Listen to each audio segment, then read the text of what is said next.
What's up guys, welcome to my first YouTube tutorial, and as you probably already know, it's about creating a beautiful Instagram story using your drone shot.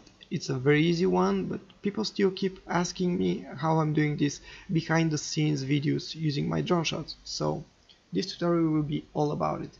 Let's get started. There's two ways to do that, and I'm gonna show you both of them. First, when you open your file, you have to drag and drop it to your timeline. As you can see, it's a horizontal shot.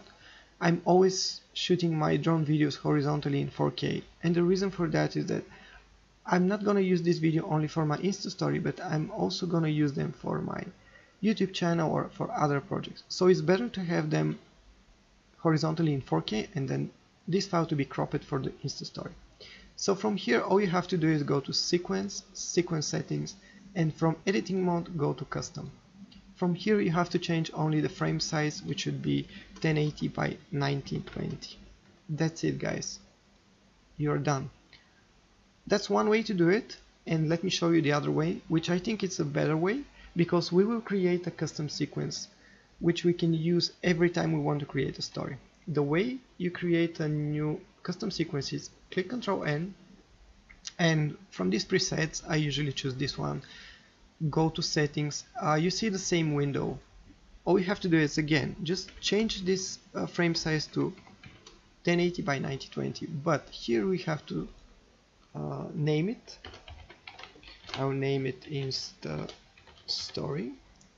Click OK, and now you see under the custom folder we have our presets created. Click OK. So now if you drag and drop your file into the timeline, it will ask you, do you want to change the sequence settings or keep the existing setting. Always keep the existing settings, because if you click on change the sequence settings, it will change the sequence settings to the settings of the clip, and it will become again horizontal like so. But we don't need that. We want our shot to be cropped, so always keep existing settings.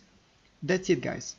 I want to show you just one more bonus tip what I'm doing when I'm cropping my files. I go to edit. As you can see now it's 100%, but when you go to 89 you get a little bit more from your shot. You can go even lower, like 70, but in this case you start getting black bars from top and the bottom, which I don't like, so I usually keep 89. And the other things I want to show you is that sometimes when you shoot your frames horizontally, it doesn't look perfect on vertical shot. For example, this building is not in the center, I want to be in the center. So the way to change that is go to position and move a little bit to the left.